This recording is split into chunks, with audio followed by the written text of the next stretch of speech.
Bonjour à tous. Enfin, on arrive à faire le live avec Martine. C'est un des premiers auxquels j'ai pensé quand j'ai dit, tiens, on va faire les lives pour le site parce qu'il y a besoin de discuter, de partager des choses. Et j'avais pensé à ce live-là, et on arrive quand même à le faire le 7 juin. Donc, c'est pas trop mal. Ça fait plaisir de le faire.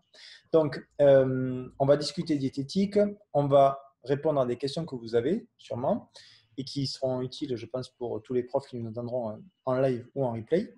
Et ensuite, on fera un petit exercice ensemble, euh, après vous avoir présenté un document, qui permet de construire un repas équilibré. Et, euh, et j'ai besoin et j'aime avoir de l'interaction pour pouvoir travailler. Et je pense que ça sera sympa de finir par cet exo-là. Donc Martine, je vais te laisser te présenter. Et Martine est déjà intervenue sur le site et on a fait pas mal de vidéos déjà sur tout ce qui était diététique. Et vous avez tout dans la rubrique ou directement sur la chaîne YouTube, il y a toutes les vidéos. Mais sur le site, il faut se connecter depuis un ordinateur, c'est plus facile, hein. Depuis l'ordi, vous allez sur la page entraînement et diététique, et il y a tout dessus. Et je l'ai remis récemment dans les liens sur la page Facebook, là. Donc vous pouvez aller chercher. Donc Martine, je te laisse te présenter. Bonjour à tous. Je ne sais pas déjà, est-ce que je peux régler mon micro? Est-ce que ça va pour tout le monde? Tout le monde m'entend bien? Là, Oui, t'es nickel. ça va? Ok, ça marche. Donc effectivement, moi je suis diététicienne de formation. J'ai travaillé pendant un petit moment, plus de 15 ans en diététique clinique, où j'étais diététicienne à domicile, donc tout le côté très pratique, je l'ai toujours eu. Ensuite, en parallèle, et puis maintenant exclusivement, je suis depuis plus de 20 ans enseignante à l'école de diététique à Toulouse. Et là, j'enseigne des matières très pratiques, la nutrition, la ration et puis les techniques culinaires. Ensuite, je suis joueuse de tennis et maman de 2 joueurs de tennis. Donc, si vous voulez, j'ai ce côté, on va dire, pratique, qui fait que j'ai à chaque fois beaucoup de mal à me demander pourquoi. On a toujours cette question sur l'alimentation est difficile pour tout le monde et on a toujours plein de lectures à droite à gauche et souvent soit on a des personnes très expertes et d'autres un peu moins et c'est là où Anthony m'a sollicité parce que on est tous confrontés soit en tant que joueur, soit vous en tant qu'entraîneur, soit en tant que parent à ce problème d'alimentation à concilier avec un sport et ce sport qui est vraiment très spécifique. Voilà, donc je voudrais vraiment resituer aussi on va dire mon discours où je le considère ouvert à tous. Alors moi, la diététique, je préfère qu'on parle d'alimentation adaptée. Et à chaque fois, c'est parler de diététique. Et diététique, déjà, on rentre dans un comportement alimentaire qui est dans le public, hein, moi je dirais, voilà, c'est vraiment de se dire, on n'est pas en train de faire un régime spécifique ou autre, on est en train d'adapter une alimentation qui est normale à un contexte bien particulier qui est pour nous le tennis et toutes ces contraintes qu'on abordera très certainement tout à l'heure. Donc voilà, je voulais vraiment vous dire que moi je suis en fait la diététicienne de base qui reprend l'alimentation de base et qui veut vraiment que ce soit une alimentation pour tous et pas orientée vegan, sain ou autre. Ça, je suis très ouverte et je travaille en collaboration avec d'autres personnes dans ce domaine-là où en fait on accepte, et nous, dans notre profession, on doit accepter tous les modes alimentaires. Donc vraiment, je n'ai aucun jugement à porter sur les pratiques des uns et des autres alimentaires. Elles sont à respecter, elles sont à introduire. Et en fait, le travail que l'on fait souvent quand des personnes ont des alimentations un peu spécifiques, c'est qu'en fait, on vérifie juste si toutes les, on va dire, si tous les besoins sont couverts ou du moins si tous les besoins ne sont pas mis à défaut. Voilà. Donc, en fait, on peut tout entendre, on peut tout accepter, on peut tout manier, on va dire. Mais alors, ça faisait un peu partie de ma conclusion, mais on peut en parler là, de ce côté un peu où les gens sont experts et d'être trop expert. Parfois, il y a un décalage entre les lectures que certains font et puis après l'utilisation qu'ils en font. Mais ça, on en reparlera après tout à l'heure. Voilà. Donc, alors comme vous, hein, parce que moi-même, l'expression les cordonniers sont les plus mal chaussés, comme vous, quand je suis sur le terrain en train de jouer, ou bien quand j'ai mes garçons qui enchaînent les compètes, etc., j'ai parfois eu des difficultés à m'adapter parce qu'on a un sport vraiment très, très spécifique. On sait à quelle heure on le commence et encore, quand on nous programme un match, c'est pas toujours à l'heure où on nous l'a programmé. Et parfois, on ne sait pas du tout à quelle heure exactement il va finir. Donc voilà, c'est vraiment un sport auquel il va falloir s'acclimater et s'adapter sans arrêt. Voilà, donc juste pour ma présentation. Anthony, est-ce que j'enchaîne sur juste… Pour l'instant, c'est Ouais, bien. ouais, Je vais reprendre un petit peu la parole des fois pour pas que ça fasse trop monologue, hein. ok, Mais moi, je peux ok, te parler, il n'y a pas de souci. ok, Et, ok. enchaîne et après, Ouais. On ouvrira les micros et on discutera. Tout ça. Ok, ok. Alors aussi, ce que je voulais dire là, c'est que en fait, la période qu'on vient de vivre, je l'ai apparentée un peu à notre fameuse période d'intersaison, c'est-à-dire juillet-août, pour certains. Hein, je ne parle pas pour les compétiteurs, mais pour la majorité, où en fait, ça y est, c'est les vacances et du coup, on arrête tout et on a la reprise. Et là, je ne sais pas, ça me fait penser un peu à ça, où beaucoup ont stoppé l'activité sportive, où on stoppait vraiment un rythme vraiment très régulier. Alors, pas tous, hein, mais le joueur lambda, pas compétiteur, mais les autres, ont quand même stoppé. Et donc là, il va falloir vraiment leur redonner, on va reprendre, mais on va reprendre et très souvent, ce qui s'est passé, c'est que pendant ce confinement, on aura pris du poids, et pas toujours le bon, hein, plus de masse graisseuse que de…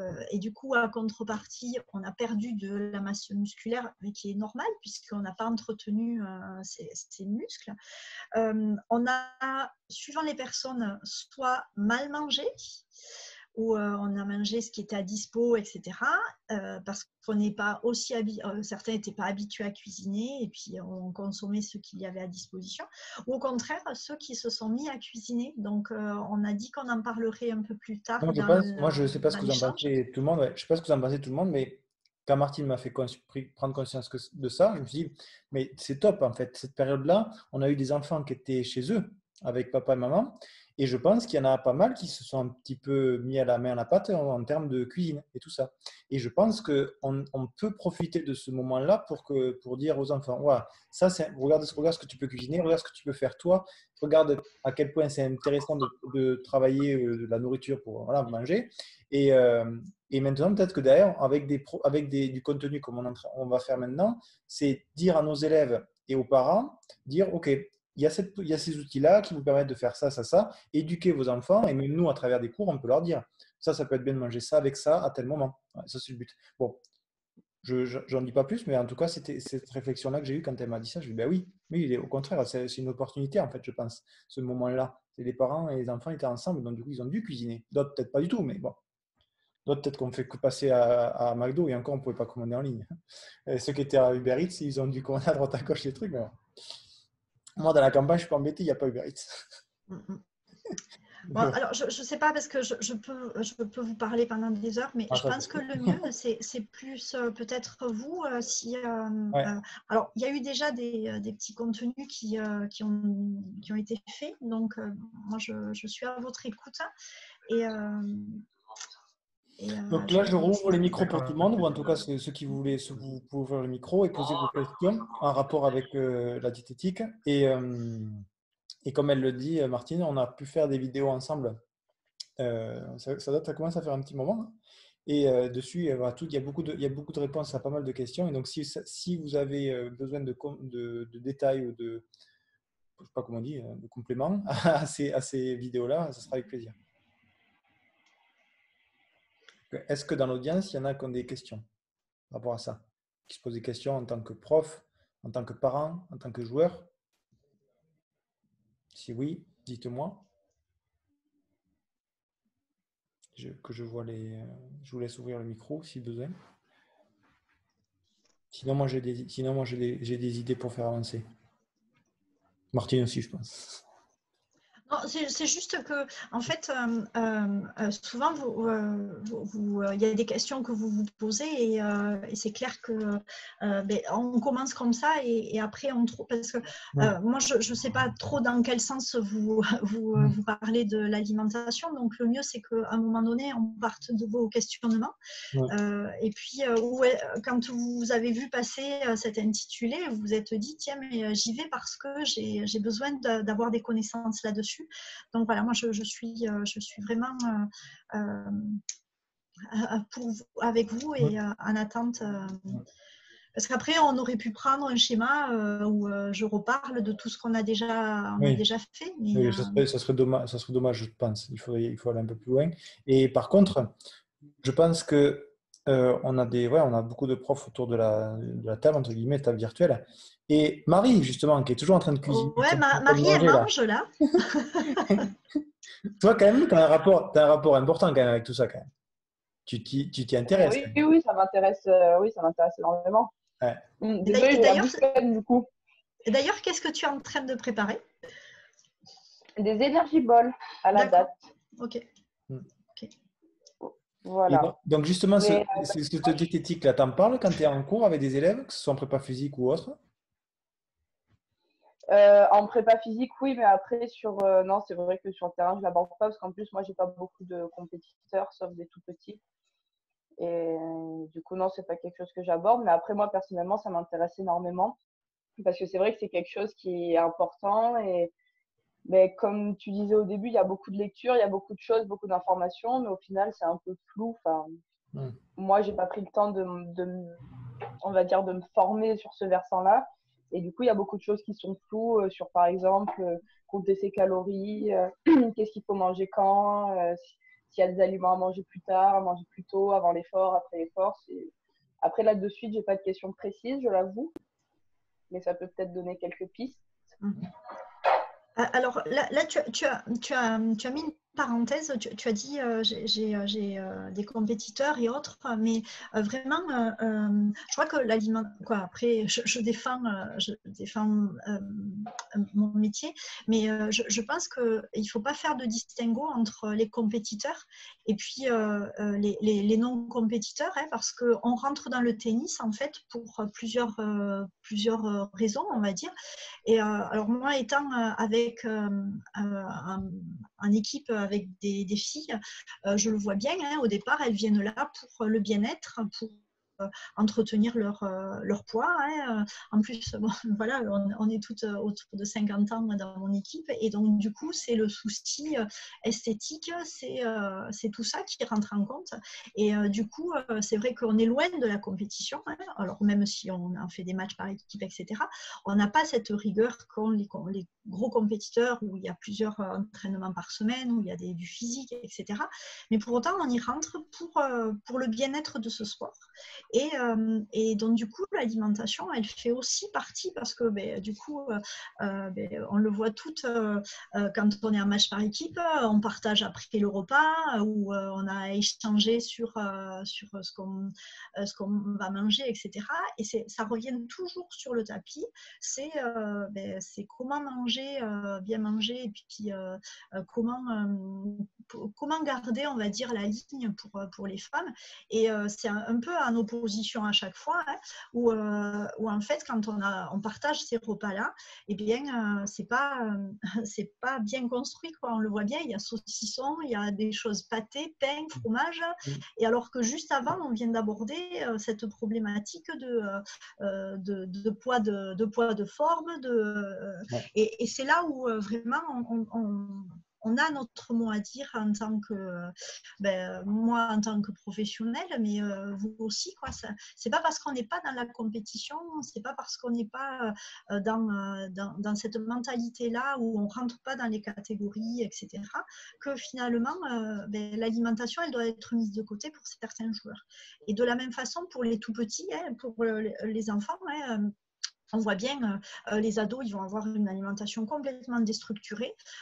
Ils vont avoir un match, ils ne vont même pas calculer qu'il faut quand même qu'ils mangent un peu avant, qu'ils mangent suffisamment, qu'il faut qu'ils boivent bien avant, etc. Et finalement, même s'il n'y a pas une grosse intensité de match, il y a des moments où, quand il va falloir vraiment qu'ils donnent vraiment cet effort qu'il faut, eh bien, ils vont manquer de jus ou ils vont manquer vraiment de réponses. Et ils vont mettre ça sous le coup. C'est toujours pareil, on va le mettre. Alors, c'est pas que alimentaire, mais en même temps, c'est pas que cardiaque. Et on le voit bien, hein, nous tous, hein, parfois, hop, on va vite se dire, ah non, mais c'est parce que je me suis pas entraînée ni rien. Ou au contraire, on va dire, ah non, mais c'est parce que j'ai pas bien mangé. Donc, on a comme ça, soi-même, on s'approprie, on va dire, des excuses. Et je crois que vraiment, on le lit de plus en plus que vous, encadrant, il faudrait vraiment qu'il y ait cet accompagnement-là, mais quel que soit le joueur. Alors, la base de l'accompagnement, bien sûr, c'est déjà l'hydratation. C'est de bien spécifier qu'ils aient bien cette bouteille d'eau pendant l'entraînement, mais vraiment de leur demander le avant, est-ce qu'ils font cet effort, même pour l'entraînement, et le après, est-ce qu'ils continuent à boire après? Parce qu'en fait, on se rend compte, et même parfois, ils oublient la bouteille, ça ne les dérange pas, on récupère des bouteilles bien pleines, on se dit, mais mince, ils avaient la bouteille pendant 1h30, ils ont joué, ils n'ont même pas touché à la bouteille d'eau. Et donc ça, c'est encore une fois, l'hydratation, elle fait partie de ces réflexes qu'il faudrait avoir. Et en fait, en même temps, ces réflexes-là, ils naissent pas que quand l'enfant devient bon au tennis ou quand il devient performant, etc. Il faudrait que ce soit des acquis de tout le temps, quoi. C'est vraiment le avant, il faut qu'ils le considèrent, le pendant aussi, mais le après aussi. Et l'alimentation, c'est exactement pareil, qu'ils le considèrent, qu'ils n'arrivent pas à un entraînement sans avoir pris le petit déjeuner ou si c'est en fin d'après-midi qu'ils n'aient pas pris de goûter ou autre, parce que ça risque d'être... dommage pour lui. Alors, on sait très bien, hein, un enfant, ça a plein de ressources, ça a plein d'énergie, etc. Mais la seule chose, c'est qu'ils sont en période de croissance, donc il y a des besoins de croissance et on va rajouter une période de stress physique, où il y a, quand je dis stress physique, c'est cet entraînement sportif, qui va faire que ça va prendre aussi beaucoup de réserves. Et donc, du coup, s'ils ne sont pas sans arrêt en train de compenser, c'est un peu dommage. Voilà. Donc, en fait, vraiment, s'il faut vraiment prendre en compte l'alimentation, finalement, c'est pour tout type de joueurs. Il faut vraiment que vous ayez une action sur tous les joueurs. Et à l'entraînement, alors, je me rappelle quand on a fait les petites interviews avec Anthony, ce qu'on a souligné aussi, c'était que, en fait, souvent les joueurs sont demandeurs quand ils sont en pleine période de compétition où ils enchaînent les matchs et là ils sentent qu'il y a de la fatigue ou il y a des besoins un peu particuliers, etc.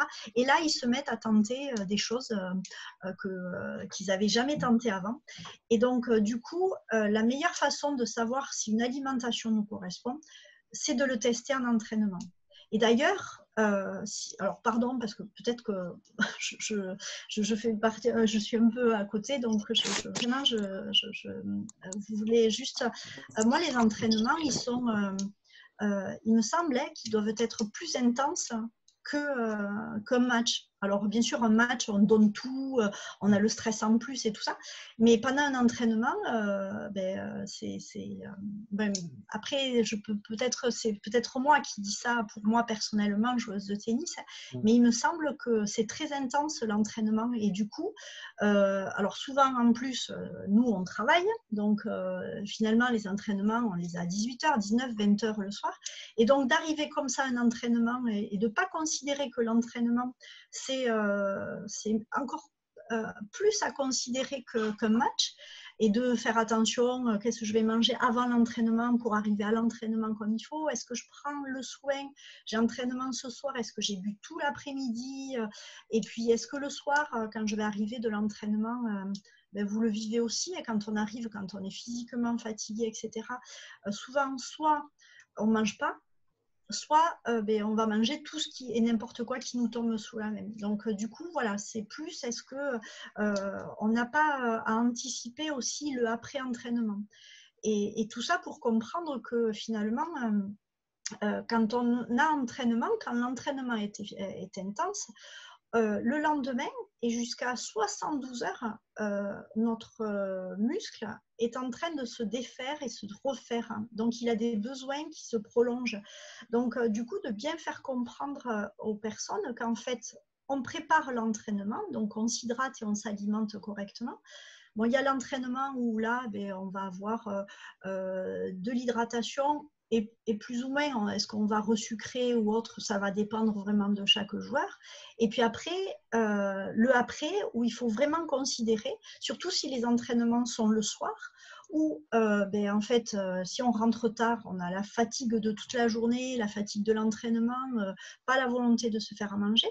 Et donc, on va soit pas très bien constituer son repas et donc aller au lit. Donc, on va avoir une période de jeûne qui sera vraiment très importante et où on n'aura pas donné les moyens au corps de se refaire pour les jours suivants et pour l'entraînement suivant ou pour un match suivant. Voilà. Donc, Marie, si je peux me permettre, c'était vraiment de se dire, c'est tout joueur. Vraiment, l'alimentation, on la trappe pour vraiment tous les joueurs. Et puis, vraiment, c'est ces petits bouts parce que demain, ça peut être des champions, ça peut être des petites graines. Et voilà, c'est vraiment, même si les gens sont que là pour les entraînements, je crois que c'est en plus, moi, professionnelle de santé, c'est un moment opportun, je trouve, pour éduquer les gens. Là, ils sont comme ça, là. Ils ont les oreilles vraiment bien ouvertes parce que, en fait, ils considèrent qu'effectivement, l'alimentation rentre dans une des performances ou bien de se dire, si je fais ça, en plus, on connaît les joueurs avec leurs superstitions, etc., ou avec voilà.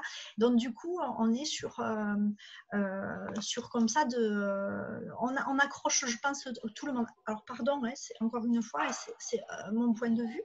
Mais après, justement, j'aimerais vraiment entendre le vôtre parce que voilà, ça me fait avancer aussi là-dessus.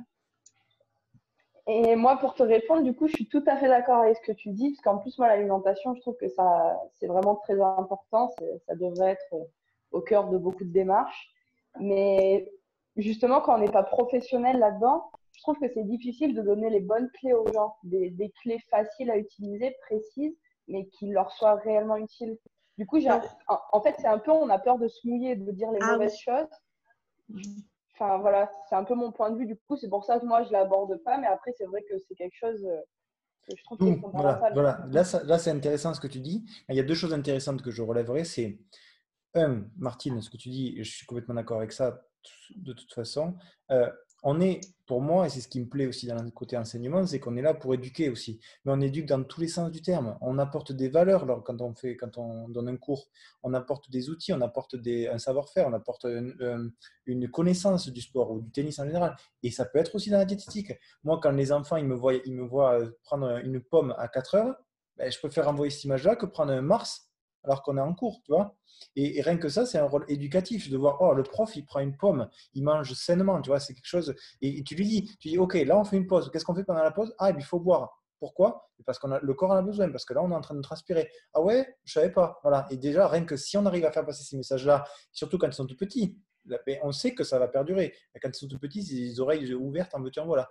Mais là, ce que tu dis, Marie, c'est intéressant, c'est parce que tu as peur ou tu penses que tu n'es pas légitime, peut-être en termes de connaissances, tout ça, mais je pense qu'on est quand même pas mal un peu averti, surtout pour ceux qui sont là déjà. Mais on est aussi, on se pose la question de dire, OK, en plus j'ai eu la question, quand j'ai annoncé le live, on m'a dit, mais pourquoi on n'a pas du contenu de formation en tant que DE sur la diététique? Et c'est vrai que nous, en Occitanie, on a eu une demi-journée qui était en DE, hein, même pas en CQP, c'est en DE quand même.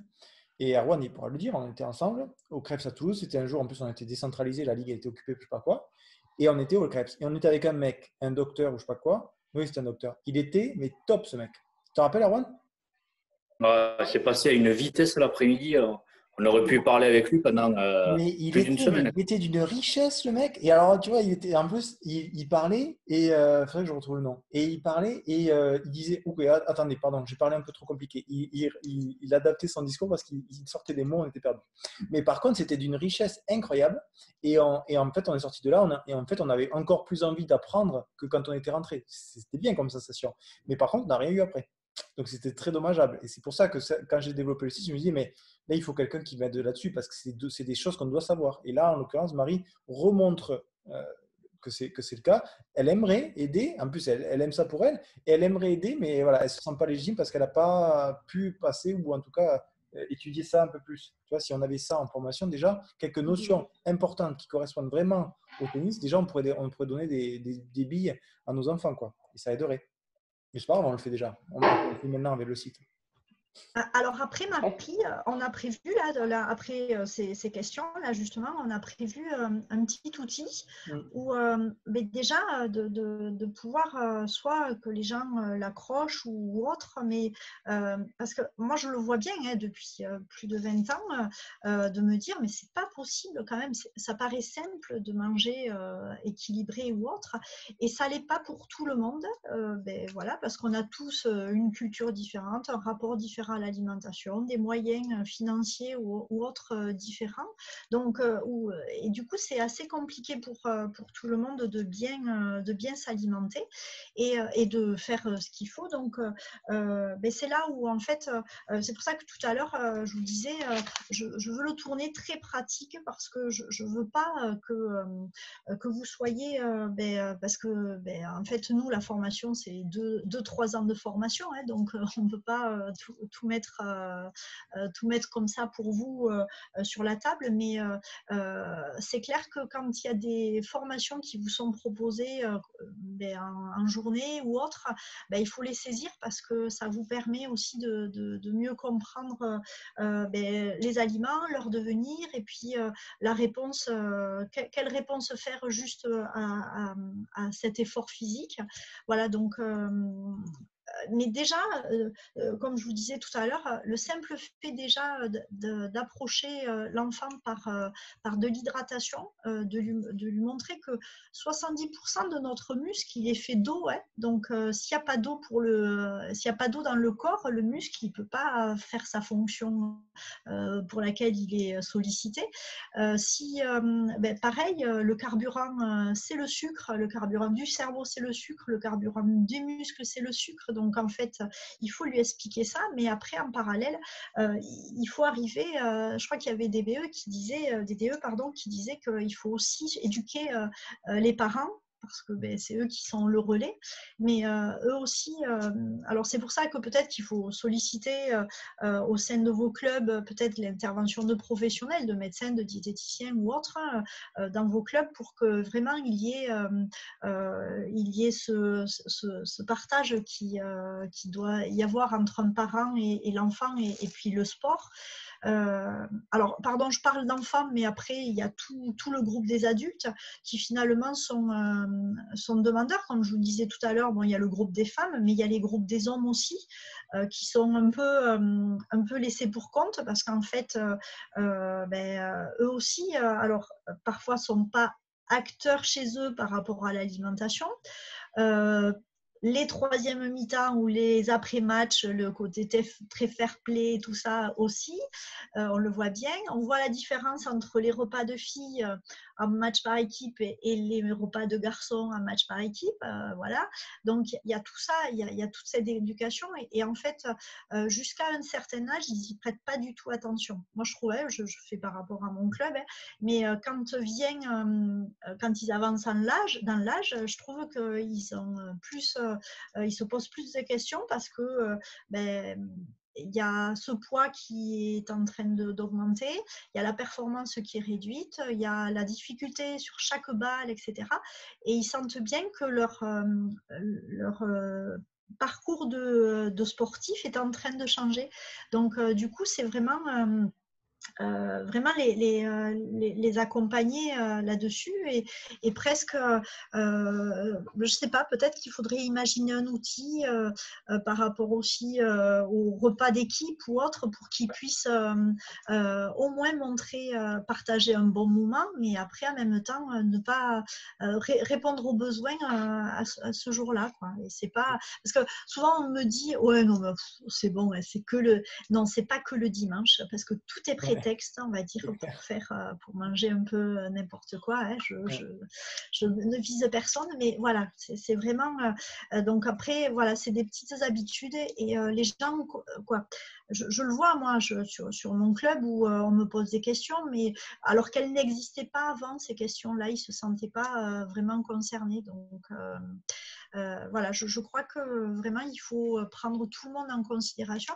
Et puis si on parle des compétiteurs, les compétiteurs, ben, c'est exactement pareil, ils ont des attentes, ils ont des paliers à passer et puis ils sentent que ce palier-là, il y a un palier encore à prendre parce qu'ils n'ont pas encore cette performance, ces connaissances dans l'alimentation. Et puis ils entendent tellement de lectures à côté que finalement ils ont l'impression qu'il faut carrément changer de mode d'alimentation ou de comportement alimentaire. Et ces compétiteurs se retrouvent à tester des choses la veille des matchs ou la veille de compétition qui ne sont pas très judicieux. Donc, c'est pour ça que si jamais vous avez des groupes jeunes ou des personnes qui sont en train de se poser plein de questions et tout ça, donc il faut, oui, les accompagner et puis après les orienter vers des professionnels. Mais pour autant, vraiment vérifier et leur dire, c'est pas le moment, quoi. Il y a des choses, c'est soit la compète et ils continuent comme ils étaient, soit ils prennent sur une année de voir s'ils veulent changer leur mode alimentaire, de se tester. Parce que de prendre des expériences de lecture ou autre, c'est pas très judicieux, quoi. C'est pas parce qu'on est tous, on réagit vraiment tous de façon complètement différente. Hein. Donc, de bien prendre le temps de se renseigner, c'est une chose. Après, un sportif qui est dans son, vous le voyez bien, hein, il va être à fond dans ses croyances, c'est pas le moment de le déstabiliser non plus. On va l'accompagner, on va faire au mieux pour lui apporter vraiment le maximum de données, mais on va pas le perturber parce que ça va lui rajouter un stress et puis ce qu'il veut c'est de l'accompagnement et pas qu'on juge à chaque fois ce qu'il est en train de faire. Donc nous on a pour principe en tant que diététicien, même si quelqu'un a une mauvaise hygiène alimentaire de base, on ne va pas lui pointer du doigt que ce qu'il fait, c'est pas bien. Il le sait déjà, hein, il n'a pas besoin encore qu'on le matraque de reproches. Ce qu'on va faire avec lui, c'est de lui rajouter des choses qui sont saines, qui sont nutritionnellement intéressantes. Et petit à petit, le fait de rajouter des choses nutritionnellement intéressantes, le groupe des fruits, des légumes, le groupe des laitages, des fromages, des viandes blanches ou des choses comme ça, des céréales, des légumineuses ou autres, fait que petit à petit, il va mettre de côté tout le reste. Et finalement, c'est des micro-objectifs qu'on arrive à gagner. Et puis, finalement, il arrive à changer son mode alimentaire, mais pas de façon...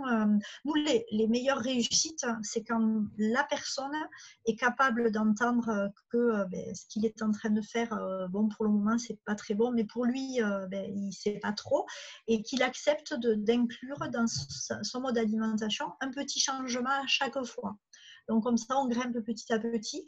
Et puis finalement, voilà, et ça dure dans le temps. Parce que si du jour au lendemain, Martine, on lui dit stop, on ne veut pas, ça, il ne peut pas. Quoi. Voilà.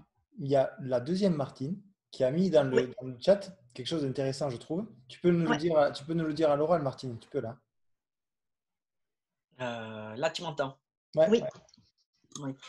En fait, ce qui est bien à faire, c'est de mettre en place, comme on met en place, comme la Fédé met, tu vois, les petits passeports de tennis, la même chose, mais en diététique, alors qu'on peut créer nous-mêmes en tant qu'enseignants. Hein.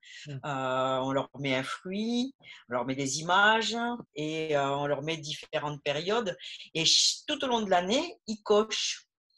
ils cochent, et puis à la fin de l'année, s'ils ont bien coché toutes les cases et qu'ils ont bien mis en place toutes les petites routines, alors qu'ils restent très simples, hein, comme boire à l'entraînement, boire après, boire avant, manger un fruit plutôt que de manger des bonbons, penser à manger quelques légumes, en fait, tout ce genre de choses qu'on met en place tout au long de l'année et qu'on leur explique. Et à la fin de l'année, s'ils ont tout bien fait, on leur donne un petit gadget. On en a quand on fait des plateaux, donc pourquoi pas faire la même chose avec ça. Puis, Tu peux même intégrer de Alors, l'étirement, l'échauffement aussi, tu vois?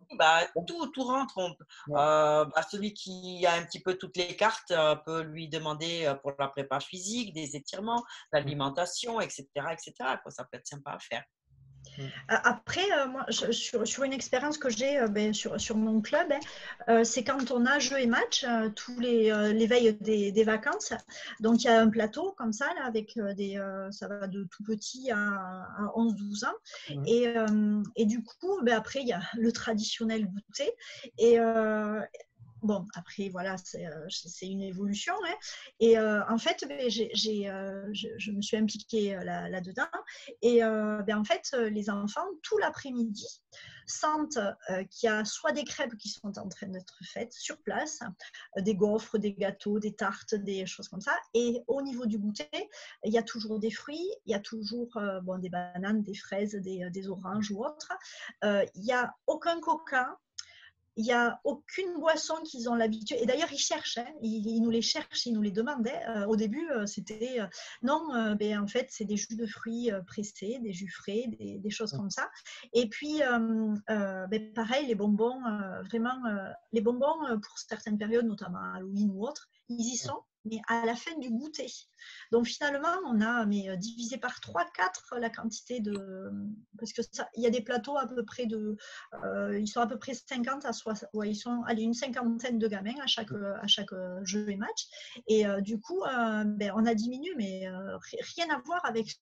On pouvait consommer avant. Hein. Avant, on achetait des barres de 4 quarts, c'était Coca et puis bonbons. Et puis voilà, on balançait le goûter. Alors, tout le monde était très content. Les enfants goûtaient. Hein. Mais du coup, l'éducation, nous, finalement, elle passe par le pratique. Quoi. Ils voient ce que ça peut donner. Et puis, ils se battent pour des fraises. Ils se battent pour... alors, on a la même chose si on sortait les bonbons. Quoi, et on se rend bien compte qu'en fait, c'est aussi à nous, adultes, d'orienter un peu juste par une action. En plus, le goûter collectif, très bien. Quoi. Allez, on y va. On a eu sorti des glaces faites maison, des choses comme ça. Donc, vraiment, on est sur de l'exemplarité. Et l'outil dont tu parles, ça pourrait vraiment, il faut qu'on arrive à y réfléchir et que ça fasse partie de ce petit carnet, effectivement. Parce que l'enfant, ce qu'il demande, c'est de cocher, de faire. Et de voir qu'il progresse, tu vois. C'est le but de la galaxie. La galaxie, tu vois, l'enfant, il se voit passer des niveaux, il voit qu'il progresse. En plus, on les a. Hein. Il faut, par exemple, être capable de jouer croisé. Ok, tu sais le faire. Le prof a dit que je savais le faire. Ok, pam. Et là, ça serait pareil. Ça serait, ok, j'ai vu que tu avais bu de l'eau depuis une semaine, depuis un mois. À chaque entraînement, je te vois boire de l'eau. Allez, je te le valide. Par contre, attention, hein, si à partir de la semaine prochaine, je te vois plus boire, hop, je peux l'effacer. Tu vois. Et comme ça, et comme ça. Et les petits sont super contents. Ils arrivent à la maison et regarde ce que j'ai fait. Tu vois, ils peuvent rendre compte. Alors que si on leur dit rien qu'à l'oral, c'est bien déjà, mais si on leur dit, il n'y a pas de preuve, entre guillemets. Et du coup, et ça, oui, c'est très bien. Et le souci avec l'hydratation, c'est qu'en fait, l'envie de boire, elle peut s'émousser, quoi, entre guillemets. Voilà, si on n'a pas la bouteille, certains enfants, s'ils n'ont pas la bouteille devant le nez, ne touchent pas d'eau, quoi. Et en plus, avec les périodes scolaires, ils ont parfois pas la possibilité de boire en classe. Alors, bon, ça, c'est encore un côté un peu ridicule parce qu'ils pourraient avoir la bouteille sur la table, etc. Donc, parfois, ils n'ont pas cette possibilité-là. Moi, j'ai connu personnellement mes garçons qui ne voulaient pas, quand ils étaient au primaire, ils ne voulaient pas boire parce qu'après, il fallait aller aux toilettes. C'était des toilettes à la turque qui n'étaient pas bien et tout ça. Donc, ils appréhendé d'aller faire. Bon. Et puis après, au niveau des collèges, souvent les toilettes étaient sales et tout ça, donc ils ne buvaient pas pour ne pas aller avoir à aller aux toilettes. Et donc ça, c'était inadmissible déjà pour un enfant, mais en même temps pour des sportifs. Et donc c'est là où il faut qu'on arrive à éduquer, même nous parfois, moi en tant qu'enseignante, il y a des étudiants qui me demandent, madame, est-ce que je peux sortir ma bouteille d'eau? Et mais je ne veux pas l'entendre, cette question, non mais ça va pas, mais bien sûr, quoi, c'est la bouteille d'eau, mais vous faites ce que vous voulez avec, quoi. Tant que tu t'arroses pas, c'est bon. Oui, oui, voilà, mais c'est là où on se dit, mais c'est quoi cette éducation, quoi? On leur a interdit pendant toute leur scolarité de sortir la bouteille d'eau sur la table. Non, mais la bouteille d'eau, elle est là, elle nous accompagne tout le temps, et d'autant plus, alors un enfant, mais nous adultes, pareil, on devrait l'avoir tout le temps. Et même si on a qu'un ou deux, bon, nous, moi en tant que joueuse, j'ai 1 ou 2 entraînements par semaine, mais voilà, il faut que je boive tous les jours de la même façon. Et c'est là où vous accrochez, vous avez vraiment vous avez une mission énorme, quoi. C'est déjà la base, quoi, l'hydratation, et puis l'alimentation après, avec les interroger quand les gens arrivent sur des fins de journée ou début de matinée, ou est-ce que vous avez pris le petit déjeuner? Ça peut peut-être être intéressant de se dire, tiens, mais est-ce qu'un jour, on ne pourrait pas venir tous un peu plus tôt et faire comme un repas, un petit déjeuner équilibré, et leur montrer voilà, le schéma type d'un petit déjeuner équilibré. Et moi, je le vois quand l'année dernière, j'ai accompagné 8 grands ados, on va dire, entre 17 et 21 ans, à aller tourner dans les Landes, où j'étais la maman de taxi, mais la maman aussi qui a cuisiné, etc. En fait, tant qu'on leur mettait sur la table, ça mangeait, quoi. Et ils n'auraient jamais mangé autant. Et puis c'était rythmé, mais ils n'ont pas sauté de repas, il n'y a pas eu de blessure, rien. Voilà. Mais il y a vraiment eu ce truc où même en tant qu'ado, quoi, il fallait leur dire viens déjeuner, j'ai pas très faim maintenant. Et puis petit à petit, en fait, on a adapté certaines préparations à certains moments ou autres. Et puis finalement, le constat, c'est que personne n'a perdu du poids pendant ces périodes-là de 15 jours, où en fait, certains ont enchaîné 2, 3, voire 4 matchs dans la journée. Bon, ça, c'est la folie des tournées dans les Landais, donc ça, c'est autre chose. Mais voilà, l'important pour un sportif, c'est d'adapter vraiment ce qu'il est en train de manger, et de vérifier son poids, quoi. En fait, nous, en tant que diététicien, le repère, c'est vraiment ce poids-là. Donc, pardon, j'ai l'impression que je pars dans tous les sens. Tu te connais, non? Excusez-moi, mais voilà. Non, mais c'est très bien, de toute façon, c'est comme ça. Et on lance un sujet, on discute, on échange tous ensemble, et de toute façon, c'est ça, c'est très bien. Est-ce qu'il y en a qui veulent prendre la parole? Sinon, on va vous présenter le document, et après, on va faire l'exercice. C'est bon? Allez. Donc, je partage l'écran.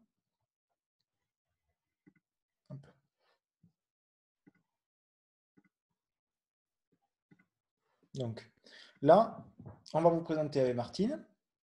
Tu peux présenter ce que je vais présenter. Après, je le détaillerai parce que c'est moi qui l'ai reconstruit à partir du tien. Mais... Ouais. Donc, qu'est-ce qu'on va présenter là? Alors, est-ce que tu peux le mettre en plus gros? Pas du tout. Parce que moi, je l'ai en tout petit. Ça? Ouais, le tableau, pas? Non? Ça, on le montre après ça. Ouais. Non, voilà, juste avec les flèches là, un peu plus gros, que ça prenne un peu plus de place sur l'écran. Pas du tout. Pardon, hein, voilà, parfait. Ah. Merci. C'est juste. Alors, en fait, cet outil, on voulait vous le présenter pour juste aider les gens à construire un repas équilibré. Alors bien sûr, tout le monde sait qu'il faut un féculent, un légume, de la viande, un laitage, etc. Mais parfois, on est un petit peu embêté parce que, ouais, mais alors la charcuterie, par exemple, elle n'y est pas dans ce schéma-là qu'on vous a donné. Ou bien en entrée, je peux manger je passe au self dans un restaurant et j'ai en entrée une pizza.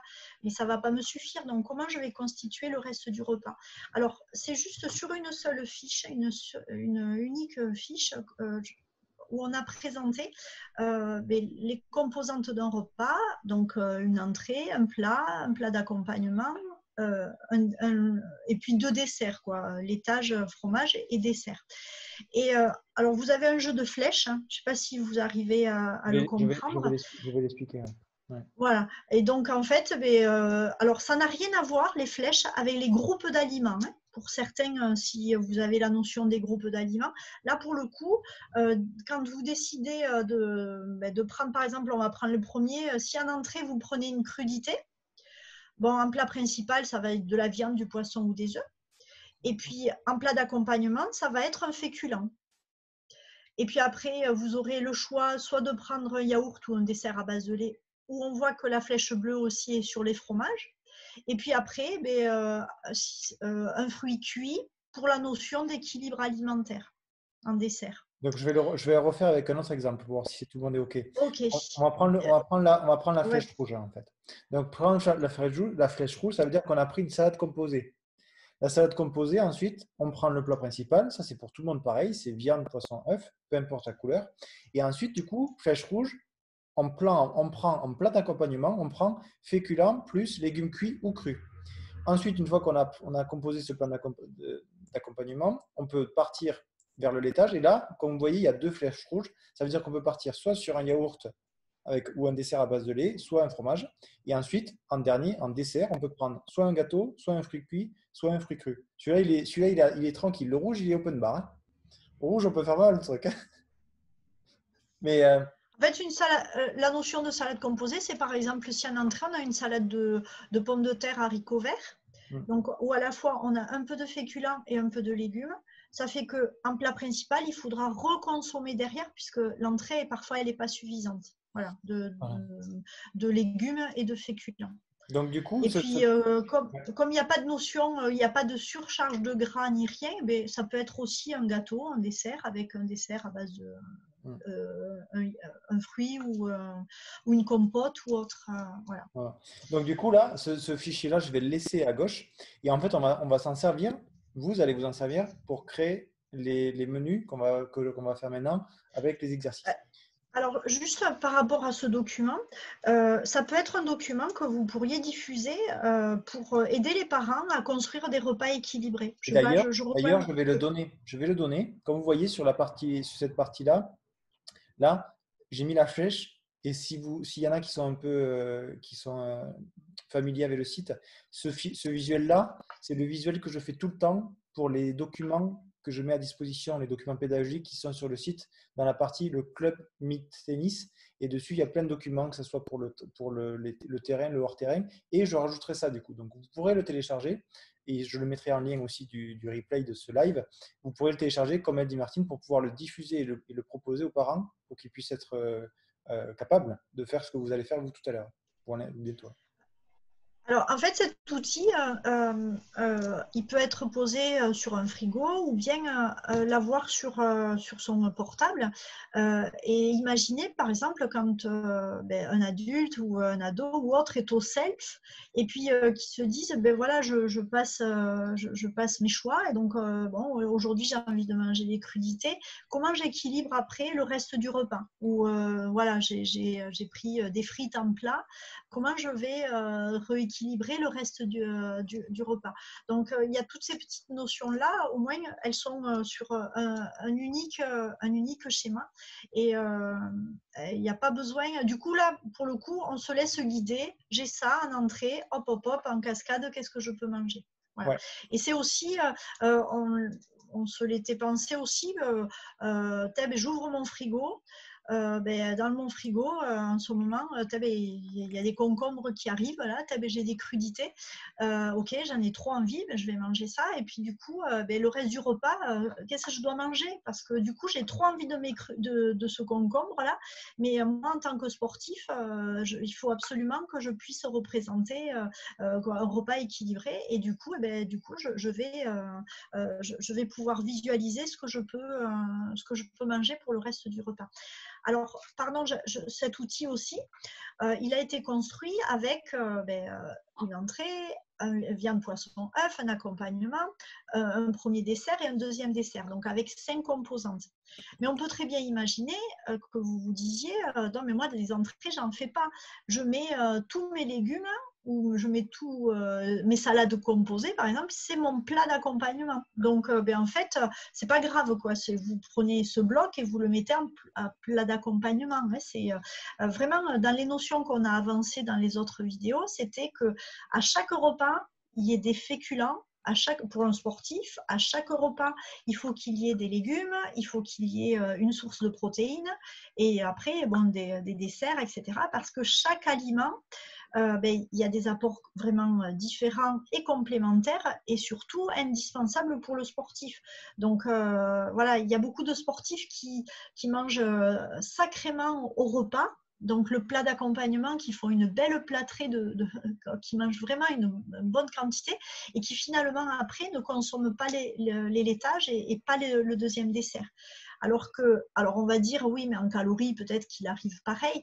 En calories, il arrivera pareil. Mais simplement, c'est plus les minéraux qu'il y aura moins, de l'énergie éventuellement à moins aussi, une variété en moins. Donc, vraiment, il faut amener le consommateur et le sportif à vraiment aller jusqu'au bout de son repas. Et pas trop se dire, bon, mais de toute façon, le dessert, je le mangerai après. Le dessert mangé après, bon, c'est une chose, mais il devait déjà faire une collation après. Donc là, il est en train de diminuer son repas principal pour manger un petit peu à un autre moment. Alors que nous, on va avoir besoin de lui apporter des calories. Donc, il va falloir qu'il fractionne son alimentation. Et du coup, s'il l'amène après, on va manquer encore de calories. Donc, on va courir encore après ces calories. Donc, voilà, il faut vraiment lui dire que l'idéal, il est... Bon, l'idéal, mais bien sûr, encore une fois, c'est une indication que ça serait bien qu'on le conduise vers ce type de structure de repas. Ok, donc là, l'exo qu'on va vous proposer. Vas-y, Martine, juste présente la consigne. En fait, donc on voulait vous mettre un peu en situation avec comme si on était dans un self où en fait sur le self, il y a plein d'entrées, plein de plats principaux, des plats d'accompagnement et des desserts.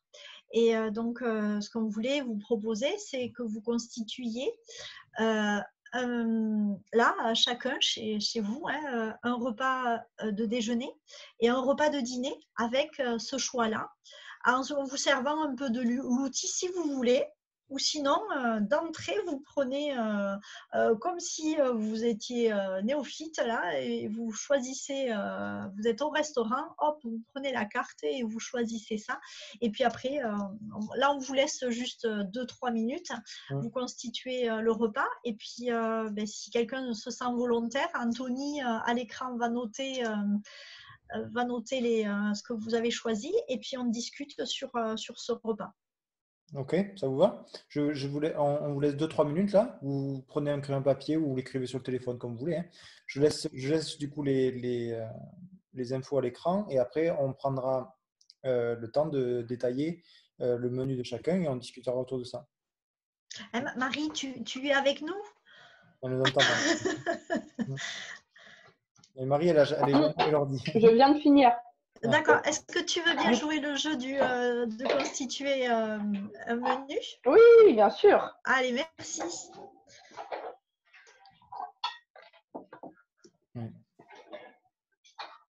Là, on revient à l'école. Là.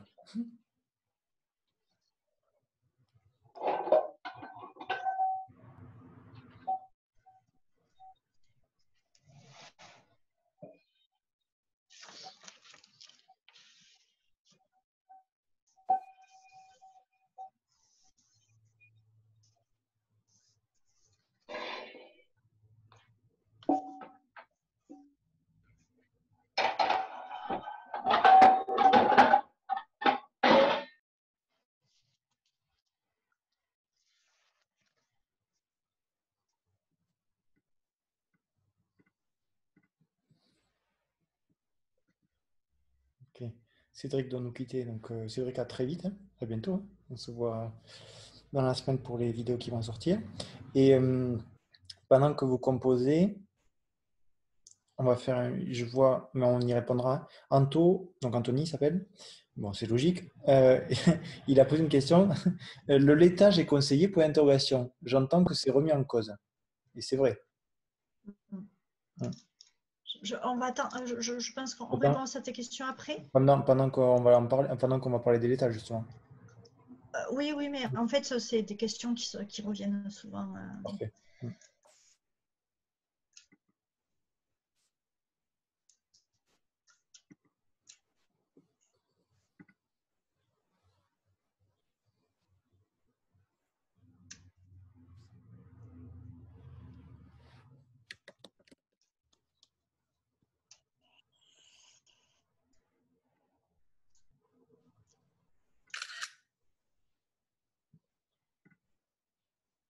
Et là, vous n'allez pas voir pendant un instant. Je prépare pour tout à l'heure. Voilà, pam. C'est bon.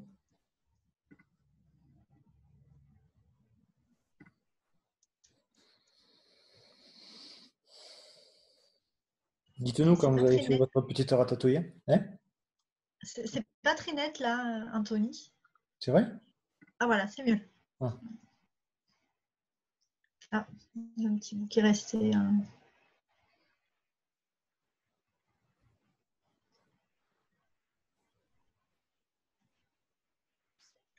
On fait encore une minute et après on prend un exemple de quelqu'un. Oui, il y a quelqu'un qui a affiché là. Ah, parce que moi, C'est Anto. je partage de coups. C'est Anto. Anto.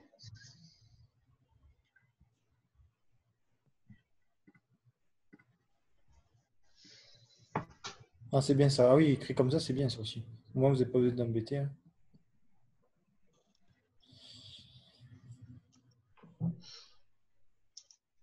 Et donc, du coup, tu n'as pas mis le litage, Anto. Il faut pas. Je ne sais même pas ce que c'est le flétan. Un poisson. Ah, ok. Ah, moi, c'est moi, tu sais. Bah, moi, je suis pas un bon exemple pour certaines choses. Hein. Voilà, il y a des trucs. Bonjour, Majouk. Majouk, quel prénom? Je sais pas. Mais bonjour. On va bien travailler là. Ok, on y va? On y va. Jérôme. Donc bonjour Jérôme. Et donc on va prendre Anthony d'abord, hein, juste qui était là. Oui. Du coup, donc Anthony qui met. Alors oui, je vais me Ouais. positionner Affiche-le comme ça. différemment. Ah, moi, je ne peux pas l'afficher par contre. Je vais pouvoir afficher. Ah oui, oui. Mais écrit, Donc, il avait mis carotte râpée. je vais laisser ça là, voilà, comme ça. Comme ça, vous voyez. Et moi, je mets ça là. Attends, je vais redescendre ça. C'est pas facile, hein? C'est Lego. Voilà. C'est assez clair, hein? Oui, oui, c'est bon. On voit tout. Ouais.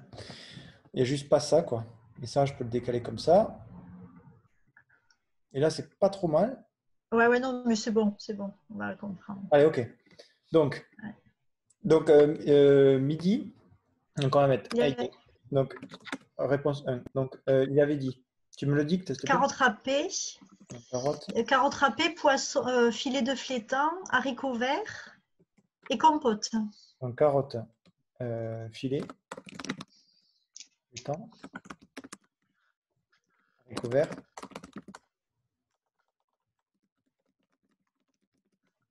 Et. Compote. J'ai cru voir. Ouais, je crois que c'est ça. Ouais. Avant que j'intervienne, est-ce que quelqu'un veut commenter son choix? Pardon, Anto, hein? Vas-y, c'est bien. Ah non, oui, hein, Moi, je trouve qu'il mange vraiment pas beaucoup. Ouais, c'est pour un garçon. Je ne sais pas s'il a orienté son choix ou pas, mais donc il mange pas beaucoup. Qu'est-ce qui te fait dire que ça fait pas beaucoup, Marie? Enfin, moi, souvent, je mets un féculent dans. Oui, j'ai bien lu. Oui, par exemple, là, moi, le midi, j'ai mis avocat crevette, blanquette de veau, riz créole plus poêlée de légumes. Et après, je passe aux fruits. Alors effectivement, c'est pas là sur son choix, c'est pas une question de volume. Quand tu dis qu'il mange pas beaucoup, ça sera pas, on va pas porter parce qu'il peut manger vraiment beaucoup de carottes râpées, beaucoup de haricots verts, etc. Donc c'est pas une question de volume, mais c'est une question d'équilibre alimentaire. Donc effectivement, il lui manque la portion de féculents. Et d'autant, voilà, j'ajoute du riz, parfait. Parfait, Anthony, là-dessus. Donc, soit en entrée, il peut faire une salade de carottes avec du riz ou autre, j'en sais rien, ce qu'il peut faire. Ou sinon, après, effectivement, avec le poisson, donc du coup, le ça, riz je le mets, va... ça, je le mets en, je vais le mettre en rouge, enfin en orange, c'est la proposition, on va dire. Et Voilà. le 1 bis, je le mettrai en vert. Donc, plus riz. Alors, pourquoi des féculents? Là, du coup, on va mettre en vert ce qui est bon. Hein. Non, mais après, tu peux mettre juste plus riz et on va juste annoncer que, en fait, vraiment, un sportif, il faut absolument, quel que soit le repas qu'il prend, qu'il y ait une base de féculents. En fait, le carburant du muscle, c'est les glucides, et d'autant plus il faut recharger, et puis il faut, entre guillemets, pouvoir tenir jusqu'à un moment. Est-ce que c'est un match? Est-ce que c'est ou tenir jusqu'au repas suivant? Donc en fait là, avec ce repas-là, c'est un repas effectivement un peu léger et puis qui sera rapidement assimilé, ou du moins qui n'est pas calorique du tout. À part, bien sûr, ce qui va être calorique, c'est la vinaigrette avec les carottes, c'est comment on a fait cuire, bon là, a priori, il est au citron, le poisson, mais les haricots verts persillés ou autres, donc il va manquer quand même une base d'énergie à ce repas. Donc, il faut absolument rajouter une base. Le féculent, il pourra être en entrée et qu'on va retrouver un petit peu en dessert, ou bien on va retrouver peut-être un accompagnement du féculent, ou bien ça peut être en dessert aussi un riz au lait ou une semoule au lait, ou bien sous forme de gâteau ou autre, de la farine. Donc voilà, on essaie de retrouver à chaque fois des bases de féculents. Et ça, pourquoi? Parce que on est toujours, il y a une dépense qui s'est faite. Donc, un sportif, il peut avoir doublé sa valeur, son besoin de base. Donc, il faut absolument recharger sans arrêt. Et le carburant du muscle, c'est le glucide. Donc, il faut refaire les réserves au niveau musculaire. Au niveau du foie, elles vont se refaire aussi, mais de façon régulière et apportée par l'alimentation. Et on a dans le chat Elodie qui demande quel féculent autre que pâtérie. Alors après, tu as des pommes de terre, il y a tout le groupe des semoules, il y a le boulgour, il y a les légumes secs qu'il ne faut absolument pas négliger parce que grosse source de magnésium, grosse source de protéines, grosse source de fibres, donc vraiment très intéressant à placer dans l'alimentation. Et donc, alors après, c'est souvent la question, alors je ne sais pas si derrière, Elodie, derrière cette question, il y a aussi qu'il y en a peut-être un peu assez de toujours manger des pâtes en accompagnement ou que du riz. Mais une salade composée à base de pâtes ou à base de riz et puis plein de légumes aussi peut faire passer à un moment donné un temps qui est de consommation, de variété, etc. Donc ça peut être ça. La pomme de terre aussi, il y a plein de façons de la cuisiner, etc. Donc vraiment, on peut apporter tous les jours une base de féculents. En variant. Et alors, quand on échangeait l'autre jour avec Anthony là-dessus, ce qui est important, parce que, pardon, mais moi je m'y mets tous les jours à la cuisine, et puis il y a des jours, c'est assez dur, mais c'est dur pour tout le monde de s'y mettre. Et il faut se le rendre pratique, c'est-à-dire que le jour où vous allez faire cuire du riz pour accompagner votre poisson, là, eh bien, il faut faire cuire un tout petit peu plus de riz. Pour éventuellement s'en servir le soir ou le lendemain, resservir pour que ça serve de base à une salade composée. Ça peut aussi, pareil, les pâtes de la même façon, les pommes de terre de la même façon. Donc, de se dire qu'à chaque fois, c'est dur de cuisiner tous les jours une base de féculents parce qu'on retourne un peu toujours pareil, mais en même temps, c'est la façon de le cuisiner. Alors, du coup, toutes ces nouvelles céréales qui arrivent, le quinoa est très intéressant au niveau des protéines, le boulgour, les mélanges de céréales et tout ça. Donc, tout ça, allez-y vraiment très, très largement parce que d'une part, ce sont des féculents qui sont un peu plus, pour certains choix, et des mélanges de céréales, diverses céréales, et notamment quand c'est mélangé avec des légumes secs, qui ont cette notion que l'on a parlé une fois, je ne sais pas si certains ont lu, d'index glycémique. L'index glycémique c'est un point important pour vous on va dire de place du glucide. Alors on va dire je mange des pâtes tous les jours, c'est bon, mais finalement quand vous interrogez vraiment le sportif, il va vous dire mais ça me tient pas, les pâtes elles me tiennent pas toutes seules, ou le riz me tient pas toute seule. Et donc il y a cette notion d'index glycémique. Un index glycémique, c'est la rapidité avec laquelle le glucide est digéré et qu'il se retrouve après dans le sang avec une réponse de faire fluctuer plus ou moins rapidement la glycémie. Alors quand on consomme quelque chose qui a un index glycémique qui est trop élevé, le sucre par exemple, 10 minutes après on le retrouve dans le sang et on a une hyperglycémie. Et donc ça, c'est comme ça qu'on va jouer quand on est un sportif. Si on a un besoin immédiat, on va prendre un index glycémique élevé. Si on veut, pour répondre à un besoin de base, une énergie qui soit diffuse un peu plus dans le temps ou tenir jusqu'à, on va prendre des index glycémiques bas. Et donc le jeu des féculents, c'est vrai que quand on prend un féculent et qu'on le cuit trop, des pâtes trop cuites, elles vont avoir un index glycémique élevé, puisque le temps de digestion va être réduit et très rapidement digéré, et puis très rapidement dans le sang. Et par contre, quand on consomme des céréales, des mélanges de céréales avec des fécules, avec des légumineuses, où il y a un index glycémique plus bas, l'intérêt est vraiment double. Il apporte des glucides, mais de façon diffuse. Donc en fait, on ralentit, on va dire, le moment de la digestion, et on laisse le temps au corps d'assimiler ces glucides qu'il a pris et s'est mis en réserve.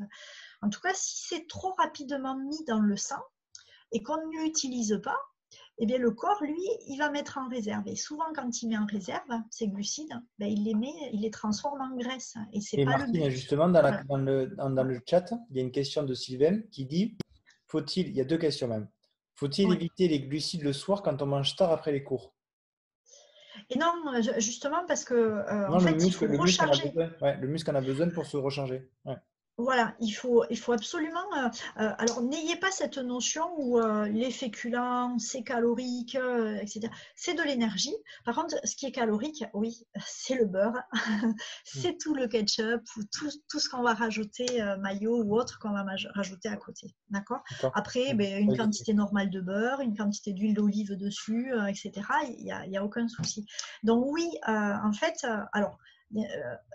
Bien sûr, ça ne sera pas une question de présence ou pas. La présence, il faut qu'elle y soit. Ça sera une question de quantité.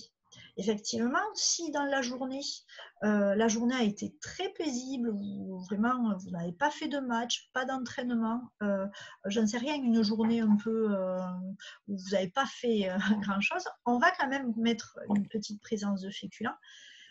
Voilà, parce qu'il le faut, parce que c'est un équilibre. Il ne faut pas oublier que les féculents, c'est aussi des glucides, ça peut être des fibres, puisque ces féculents peuvent être complets. Mais c'est aussi tout le groupe des vitamines B. Et il y a comme ça vraiment beaucoup d'intérêt à consommer des féculents. Si c'est des légumes secs, c'est des protéines en plus. C'est des fibres, du magnésium. Donc en fait, il faut juste considérer que vraiment, même pour un repas du soir, quand on dit manger léger le soir, c'est d'éviter les fritures, d'éviter tout ce qui est très gras, tout ce qui est très sucré ou autre. Mais une base de féculents, une base de viande blanche, vraiment de poisson, d'œufs, etc. et de légumes, c'est pas ça qui crée le repas qui est lourd ou autre, hein. Vraiment, c'est une base. Sylvain, tu veux détailler ta question?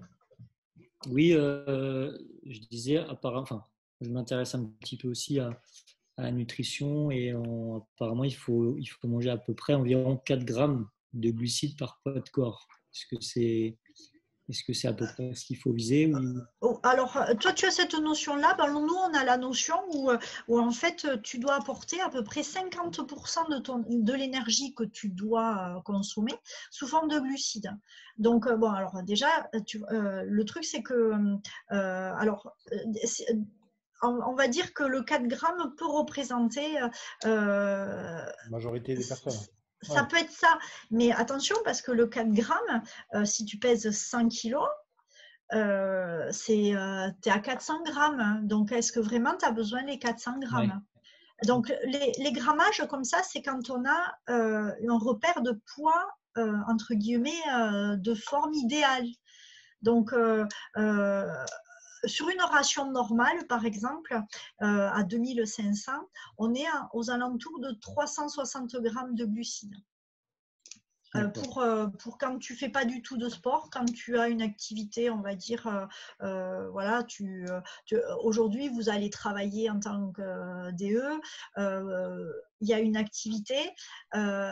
Si vous touchez juste la raquette, voilà, pour envoyer la balle ou autre, on peut pas dire que c'est intense. Donc on reste sur à peu près 2500 à 2700 et on est à peu près à 360 grammes de glucides.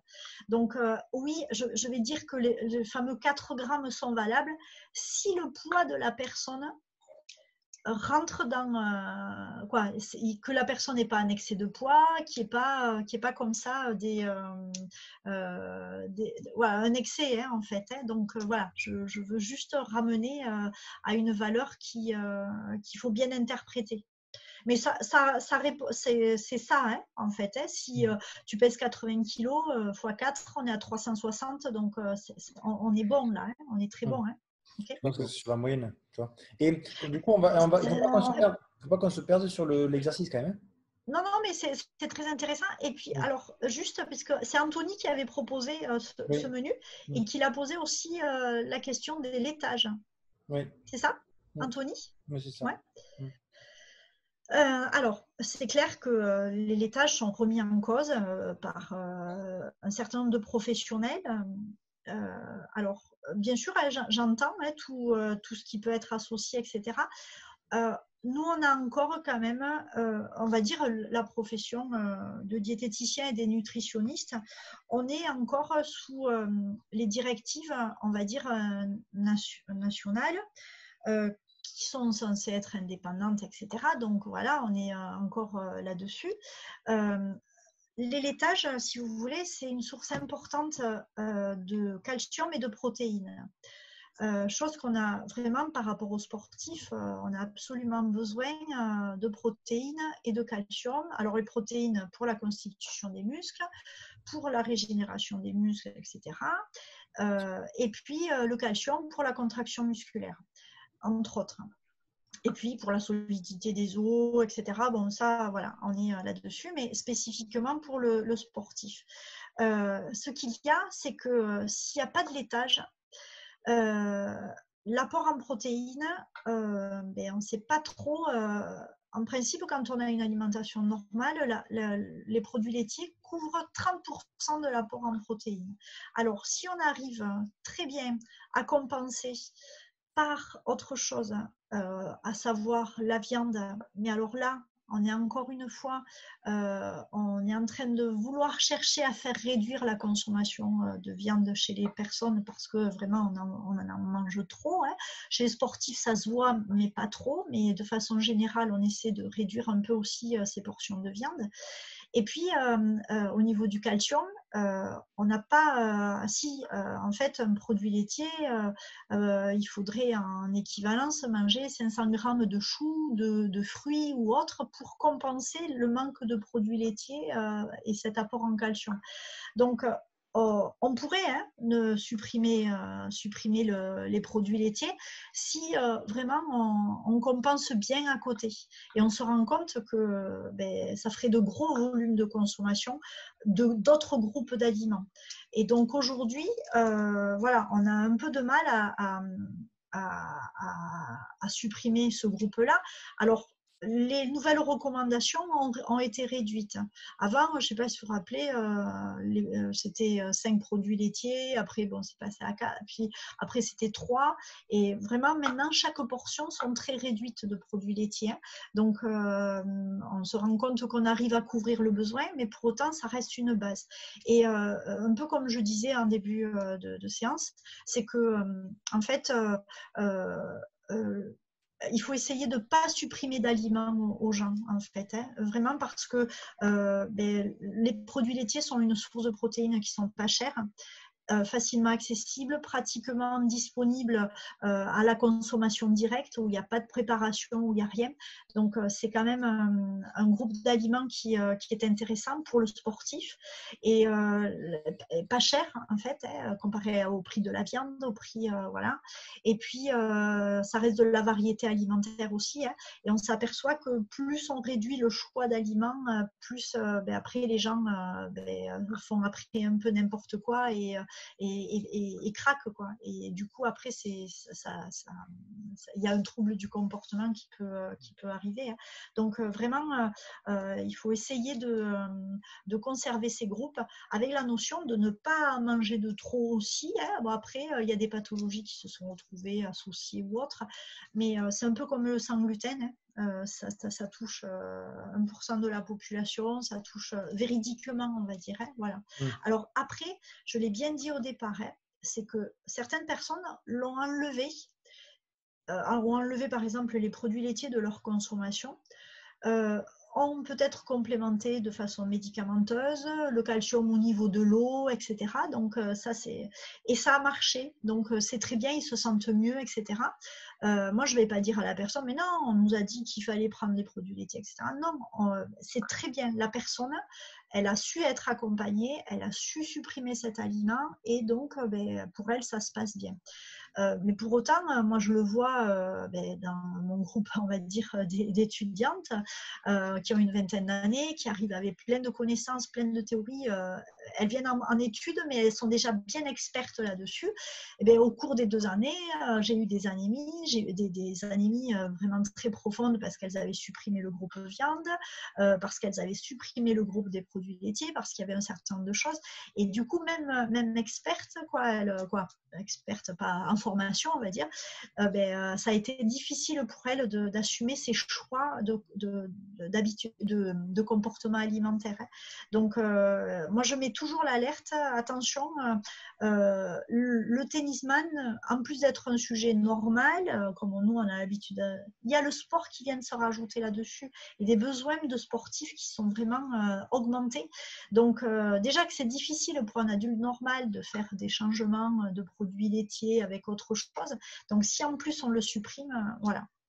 Donc, en tout cas, sur un message vraiment au grand public, on prend beaucoup de précautions si jamais on doit dire pour les produits laitiers.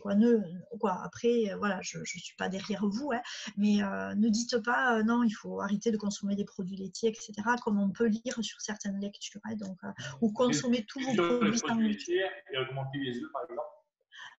Pardon, j'ai pas entendu. Réduire les produits laitiers et augmenter la consommation d'œufs. Alors, au niveau des protéines, impeccable. Tu auras l'équivalent. Ça sera vraiment un jeu. Tu as fait un jeu d'équivalence en fait. Bon, après, il faudrait vraiment voir quel produit laitier et puis quel. Bon, après pour les œufs, mais ça tu peux pour la protéine. Mais après au niveau calcium, en fait la caractéristique du produit laitier c'est le calcium. L'œuf, il y en a, mais il n'y en a pas non plus à équivalence. Et puis juste il faut savoir aussi que en fait le calcium on le trouve. L'apport, les 2 tiers, c'est les produits laitiers et 1 tiers, c'est les fruits et légumes. Mais dans ce tiers de fruits et légumes, ok, il y a du calcium, Et c'est pour ça qu'on pousse aussi à la consommation des fruits et légumes, pas que pour les vitamines, pas que pour les fibres, pas que pour l'eau, mais pour le calcium, parce que ça couvre un tiers du besoin. Mais en même temps, ce calcium présent dans les légumes n'est pas correctement absorbé par le corps. Parce que il y a, dans les légumes et les fruits, il y a des acides donc, qui ne favorisent pas l'assimilation du calcium. Pour que le calcium soit bien absorbé, il faut qu'il y ait de la vitamine D. Donc, souvent, dans des produits laitiers, il y a une part de vitamine D. Bon, ça, la vitamine D, ce n'est pas trop un problème s'il y a l'exposition au soleil, etc. Donc, ça, c'est bon. Mais vraiment, l'équivalence, elle peut se faire que du côté protéique, œufs et produits laitiers, mais pas au niveau calcique. Voilà. Donc après, effectivement, si la personne augmente ses quantités de fruits, de légumes, ok. Et puis, après, il y a des boissons. Il faudrait choisir suivant la région. Il y a des boissons qui sont riches en calcium, donc du coup, ça peut compenser. Ou bien après, si c'est un enfant qui en prend une croissance ou autre, vraiment éviter de ne pas consommer de produits laitiers. Mais si jamais le choix est fait, ou chez un adulte ou autre, c'est après de se tourner vers la complémentation médicamenteuse. C'est des compléments alimentaires. Et puis voilà, on pallie. Il y a beaucoup de gens qui c'est pas on ne les enlève pas comme ça. Parfois, il y en a qui n'aiment pas. Donc, du coup, il y en a qui n'aiment pas le lait, il y en a qui n'aiment pas le fromage. Et donc, du coup, on essaie de pallier autrement cet apport. Est-ce que j'ai répondu, Anthony? Non, ça va. Alors, je n'aime pas quand on coche la tête parce que, ça fait… Ouais, mais il faut que tu sois concise. Hein. Il y a des alternatives aussi avec les amandes, avec d'autres choses. Alors, mais pour moi, je préconise rien pour les autres, mais pour moi, je me tourne un peu plus vers ça. Je ne suis pas très privilégié. Alors, les aliments… Martine, concise. Hein. Les alternatives que tu proposes, elles peuvent être un bon choix. La seule chose, c'est que le calcium présent dans les aliments d'origine végétale, les amandes ou autres, est beaucoup moins bien absorbé. Donc, il faudrait vraiment… il faudrait faire un jeu de calcul pour te montrer vraiment ce qu'il faudrait… déjà, à la base, sur le produit laitier, quand tu manges un produit laitier, quand tu vois sur l'emballage, je ne sais pas, 140 mg, il faut juste savoir qu'il y a déjà 70% de ces 140 mg qui passent vraiment dans le sang. Donc, pour les amandes, mais là, on n'est à même pas du 30%, quoi. Donc, oui, sur la composition de l'aliment, tu vas retrouver une richesse, mais dans ce que tu vas pouvoir réellement garder dans ton corps, c'est différent. Alors, pour un sportif, vas-y, en plus, je l'avais mis dans une vidéo qu'on avait faite avec Anthony, il faudrait que tout le monde mange sa poignée de fruits secs, pardon, pas de fruits secs, de fruits oléagineux, d'amandes, de noix, de noisettes, etc., pour ces qualités-là de minéraux et notamment de magnésium et d'acides gras ou autres. Donc, voilà, là, continue comme ça. Là. Mais juste qu'il faudrait vraiment, je pourrais éventuellement le calculer, de combien il faudrait vraiment que tu manges d'amandes pour réellement arriver aux mêmes valeurs que les produits laitiers. Voilà. Pardon, on pourrait en parler plus, mais il y a Anthony qui me dit non.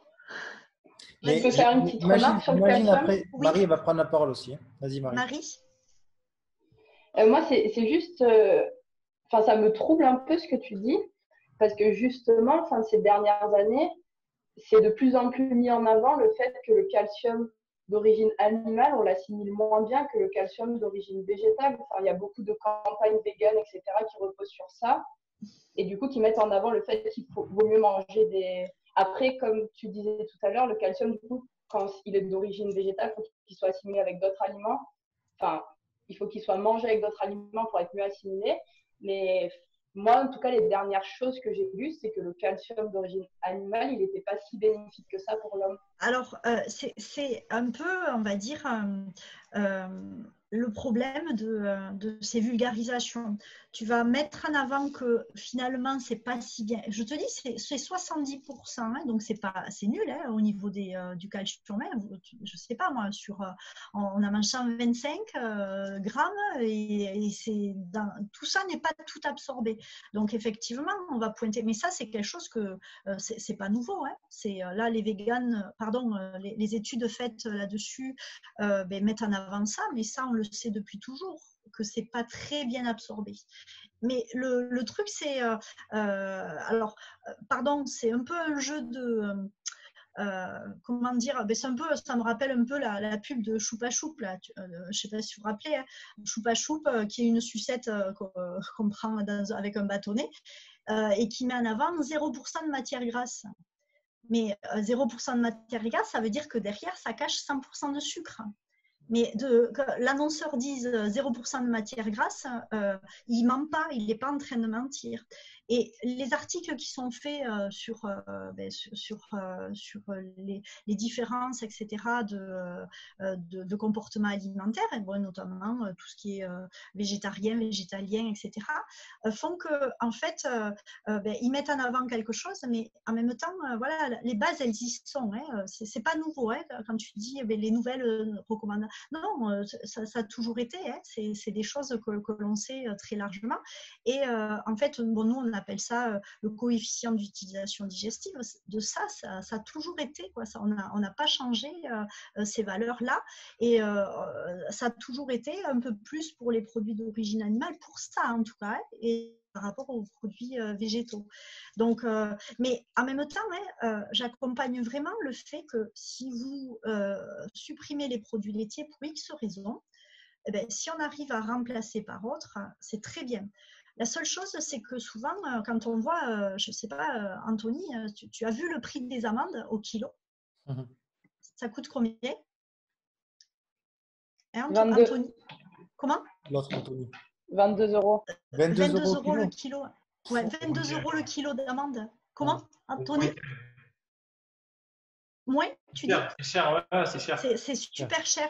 Et moi, mon souci, c'est de vraiment ne pas frustrer la population là-dessus. C'est que si on arrive à faire des choses par choix, par conviction, par vraiment on est accompagné, etc., et que ça vous fait du bien et qu'on peut… moi, ce que je veux pas, c'est qu'on dise que de façon générale, voilà, ça, il faut arrêter de le consommer. Allez, on se tourne tous vers ça et les gens n'y arrivent pas. Et donc après, ça crée soit de la frustration, soit un manque, quoi. Et puis, où ils font n'importe quoi. Et du coup, voilà, c'est plus… et puis, en tant que sportif, moi, je l'ai vécu à la maison, le budget alimentaire, mais il était énorme, énorme. Heureusement que j'ai un garçon qui est parti, je ne l'ai pas mis dehors, hein, mais c'était énorme ce budget alimentaire que j'avais parce que j'avais ce souci, hein, comme vous, hein, de vraiment d'aller jusqu'au bout hein, de la démarche. Mais au grand public comme ça, voilà, on essaie d'avoir… ça serait intéressant hein, de voir vraiment ce qu'on peut lâcher comme info au grand public et puis pour les initiés, ce qu'on peut lâcher comme autre discours. Hein. Je m'égare peut-être là-dessus, hein, mais vous avez raison. Hein, vous avez raison. Mais en même temps, voilà, moi, je me dois un discours vraiment de grand public et de satisfaire les besoins du plus grand nombre.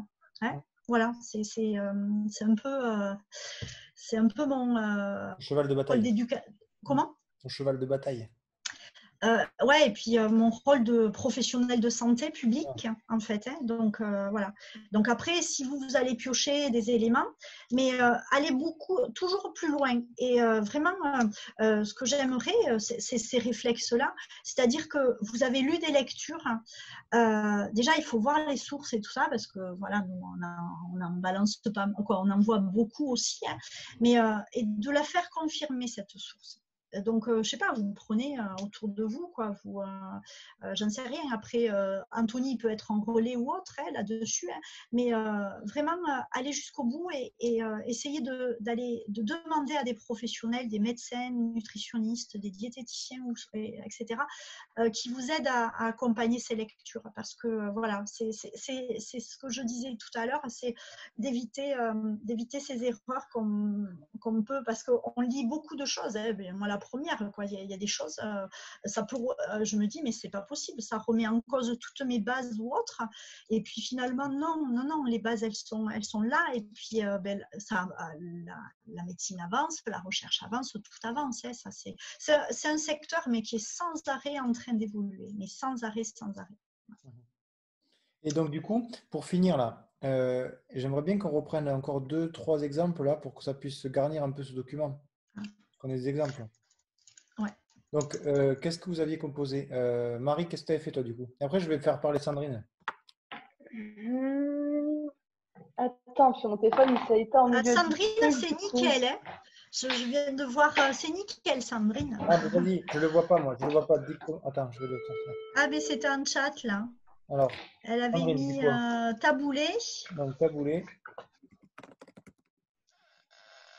Je ne sais plus s'il y avait poulet ou autre, mais après il y avait ratatouille. Ouais. Taboulé, poulet rôti, ouais. Ratatouille. Ratatouille et fromage blanc. Fromage blanc. Donc, et pour finir avec le cas d'Anthony, ce qu'avait proposé Anthony, si tu rajoutes le riz, c'est bon. Oui, ça va. Okay. Alors après, avec cette notion de produits laitiers, où c'était dans ses habitudes, il n'en consomme pas. Il y a une forte présence de légumes et de fruits, donc du coup, on peut se dire le calcium, il est en partie apporté par ces aliments-là. Donc voilà, on peut laisser. Donc Sandrine, taboulé, poulet rôti, ratatouille, fromage blanc, c'est bon? Alors là, le commentaire que je peux faire là-dessus, il va peut-être manquer une crudité, soit en entrée, soit en fruit. Voilà. Et alors là, on est sur la présence de féculents en entrée sous forme de taboulé. La seule notion qu'il faut avoir là, pour le coup, c'est OK, il est présent, mais c'est aussi le volume. Donc, il faudra peut-être se dire, tiens, mais il faudrait que je mange un tout petit peu plus. On va imaginer que c'est un repas d'avant-match. Le taboulé, il faut qu'il soit quand même en quantité suffisante, parce que s'il n'est que 50 grammes, s'il n'est que 2 ou 3 cuillères de taboulé, je ne peux pas considérer qu'on a notre portion de féculents. D'accord ? Donc, même si le féculent est en entrée, il faut quand même qu'il soit sur une portion un peu plus importante là-dessus. Et puis après, la crudité, elle va servir aussi à ralentir la digestion, pour pas que la digestion se fasse vraiment trop vite et que tous les aliments soient rapidement dans le sang et qu'après, ça soit transformé en graisse, en fait.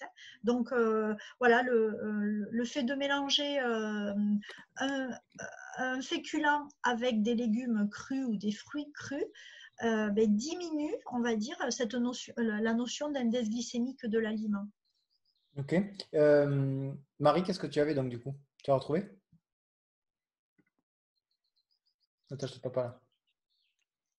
Vas-y. Désolée, oui. J'en avais fait 2, mais du coup, le premier, j'avais mis avocat crevette en entrée, blanquette de veau. Je te laisse le temps d'écrire. Riz créole plus poêlée de légumes et fruits.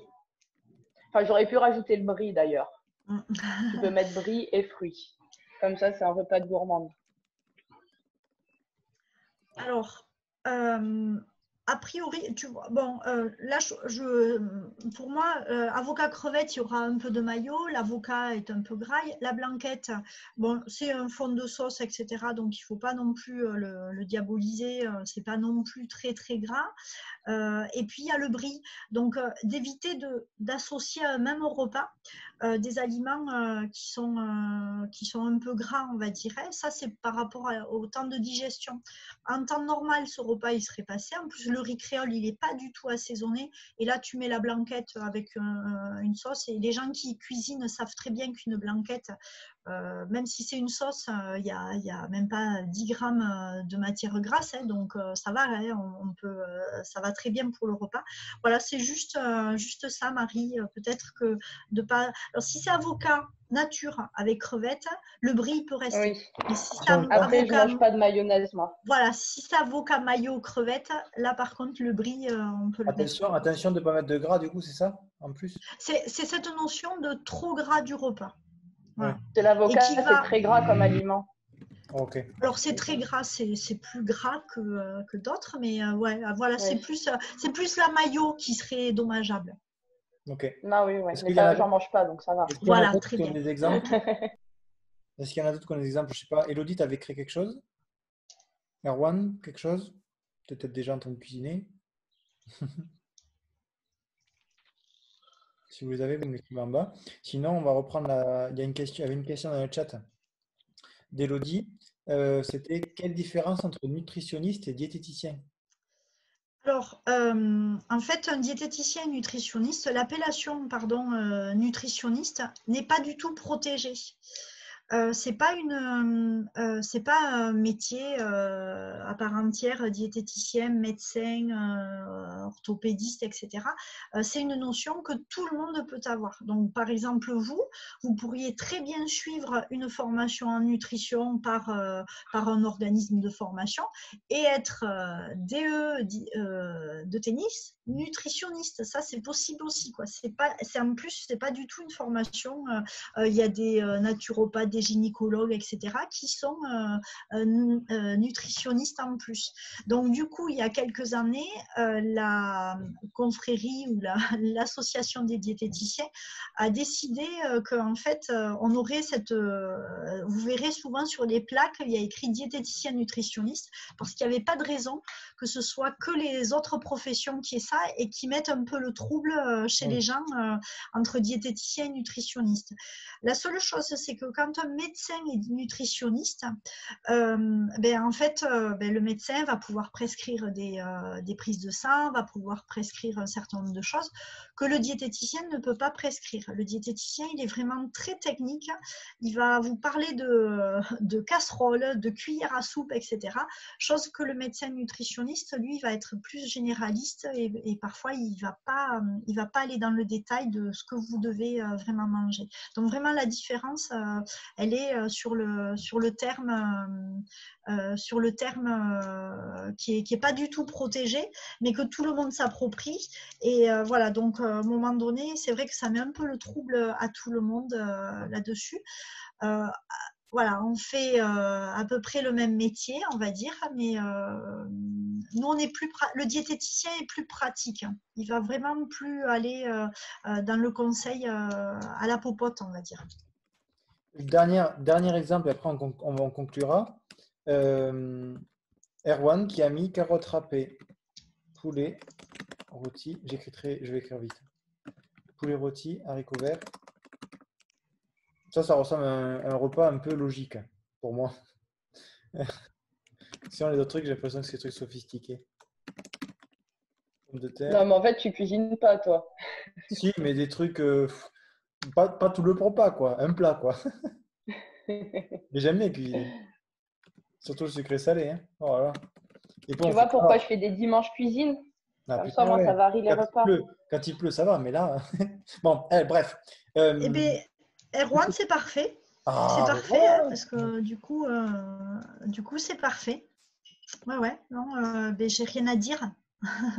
J'ai rien à dire là-dessus. Hein. Et toujours pareil, on est sur des notions de quantité. Hein. Donc, si il accompagne haricots verts, pommes de terre, il faudra vraiment que les pommes de terre y aient vraiment une bonne portion pour que ce soit, qu'il y ait ce rôle de féculent au sein du repas. Hein. Non, mais pour moi, ça me va.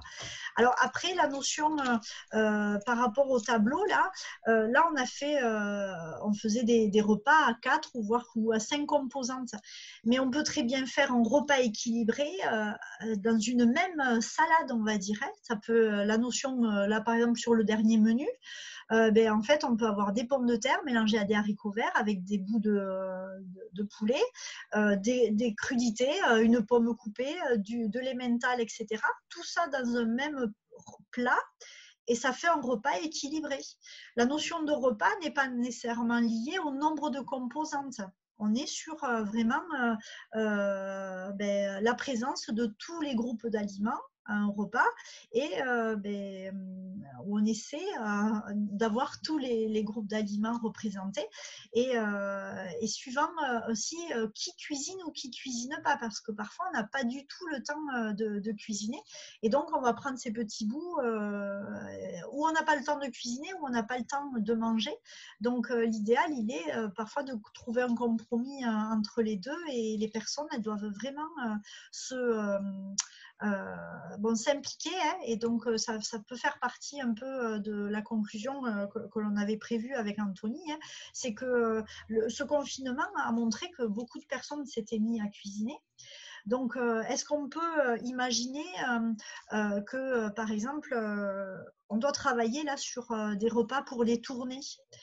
Mais je pense que ce qui serait intéressant, parce qu'un après-match, c'est dur un sportif de se mettre à cuisiner. Et puis les horaires de tennis sont tellement vraiment très variables quand on rentre dans la compétition.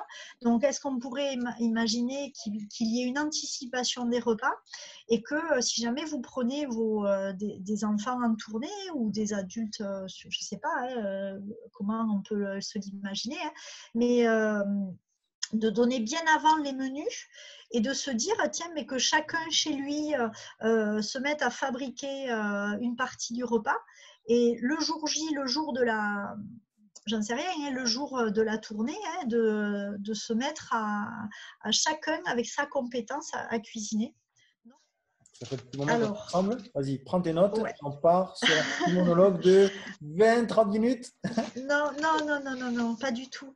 En fait, ce que je vois, et je le vois, pardon, je parle à des experts, donc je ne me mêle pas du tout de ça, mais je trouve que les matchs ont bien évolué, et notamment, ils se sont raccourcis en temps, mais en intensité, c'est de plus en plus dingue, quoi, quand on a des grands compétiteurs.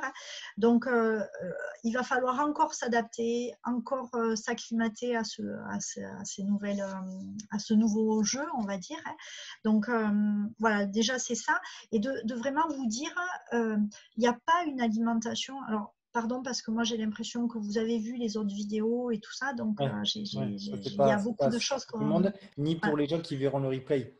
C'est pour ça. Ouais. Vraiment... Donc, du coup, il y a tellement de notions à prendre en compte là-dessus. Donc, la notion d'avant-match, de pendant-match et d'après-match, vraiment, elle est importante, mais elle est importante pas que pour le compétiteur, mais pour le lambda qui joue le dimanche ou qui joue en équipe, etc., ou qui joue en open, en compète et tout ça. Mais elle est aussi importante pour ceux qui viennent juste à l'entraînement. C'est vraiment... alors, tout le monde est focalisé, mes collègues professionnels sont focalisés sur les matchs. Moi, j'ai pas envie de suivre ça. J'ai envie de vraiment être vraiment pointer le doigt sur les entraînements. Et je vous assure, mais vous le vivez aussi, des adhérents qui arrivent et qui sont fatigués de leur journée et qui sont crevés. Il y a des jours où ils y sont, il y a des jours où ils y sont pas, etc. Donc du coup, on n'est pas bon là-dessus, moi, je trouve. Je trouve que la première des choses, c'est vraiment de se focaliser du moment de l'entraînement et qu'ils soient compétiteurs ou pas, quoi. C'est vrai, on a plus de joueurs, vous avez plus d'adhérents non compétiteurs qu'aux compétiteurs, il me semble, non ? Oui, Hein, je ne sais pas, je peux faire une erreur. Hein, sur certains clubs, c'est peut-être pas le cas. Hein, mais je trouve que c'est d'associer l'alimentation à ces temps d'entraînement, c'est déjà une bonne chose. Et au moins, s'il a pris les habitudes pour les entraînements, il les aura après pour le après. Et le après pour les matchs, il faut absolument rien tenter de modifier la veille d'un match ou autre. Ça se prépare et ça se prépare pendant les temps d'entraînement. Des tests de barres de céréales, des tests de boissons énergisantes, etc. Énergétiques, pardon, pas énergisantes, énergétiques. Donc, tous ces produits ou tous ces changements, il faut vraiment les tester pour les compétiteurs, il faut vraiment les tester sur des périodes d'entraînement. Et puis bon, après, je reviens sur le fait que effectivement, ça vaudrait le coup que vous ayez des formations régulières pour vous et que la dernière chose, c'est que vous êtes un exemple pour les joueurs. Voilà, donc moi je trouve que vous faites passer insidieusement plein de messages aux jeunes, mais aussi aux adultes. Hein. On peut très bien s'identifier. Nous, on a une entraîneuse, on s'identifie complètement à elle. Donc Sandrine et Marie, je pourrais m'identifier à vous hein, quand vous nous entraînez. Et donc la façon dont vous vivez, tout ça, là, insidieusement, un enfant, un adulte ou autre, vous êtes observé. Donc je trouve que vous êtes un bon relais pour passer ces messages sur l'alimentation. Voilà, je m'arrête. Merci, Martina. Voilà. Tu m'as bridé, je ne veux plus parler. Elle sait que je la taquine, mais bon, c'est pour le bien de la vidéo, parce que si on fait une vidéo que je sais capable de faire 3 ou 4 heures, qui ira le regarder? Franchement. Personne. Personne. Alors, je suis obligé de te brider. Mais je connais en toi la capacité de nous captiver, ça c'est sûr. Et c'est pour ça qu'on a fait des vidéos. Mais les vidéos, voilà, on avait tourné des vidéos qui ont duré 2 heures ou 2 heures et demie que j'ai coupé en plusieurs morceaux. Parce que sinon, ils n'auraient jamais regardé. Et on va les recouper, on va les retravailler. Ouais, bon, c'est déjà pas mal ce qu'on a fait, mais bon. Mais là, le live, je le mettrai brut comme ça. Mais 2 heures, ça va, ils ont l'habitude. On fait souvent 2 heures sur les sujets très intéressants. D'autres trucs un peu plus petits, ça fait 1h30, mais c'est déjà pas mal. Et donc, c'est pas gênant. Mais je voulais pas dépasser ça parce qu'après, sinon, ça va être compliqué à faire passer. Et bon, voilà. Donc, en tout cas, merci. Hein. Merci beaucoup, Martine, tu le sais, que j'apprécie tes interventions. Et du coup, on va clôturer ce live-là. La semaine prochaine, on va parler vraiment entre enseignants. On va parler d'échange on va parler péda et qu'est-ce qu'on met en place sur le terrain dans cette période-là, cette période de Covid et tout ça, où c'est qu'on doit s'adapter, distanciation sociale, qu'est-ce qu'on met en place, qu'est-ce qu'on utilise comme matériel, etc. Donc ça aussi, je pense que ça va être très riche et très utile à tout le monde au quotidien, parce que là, on y est confronté. Et voilà. Et Martine, nous, on se voit dans les semaines à venir pour préparer des contenus approfondis sur la diététique dans le site. Ouais. Ok. Merci à tous. Merci beaucoup, Martine. Merci à tous. Bonne soirée merci à vous. Bonne soirée à tout le monde. Profitez bien du soleil et on se voit demain pour l'actualité de la communauté que je ferai en live sur Insta.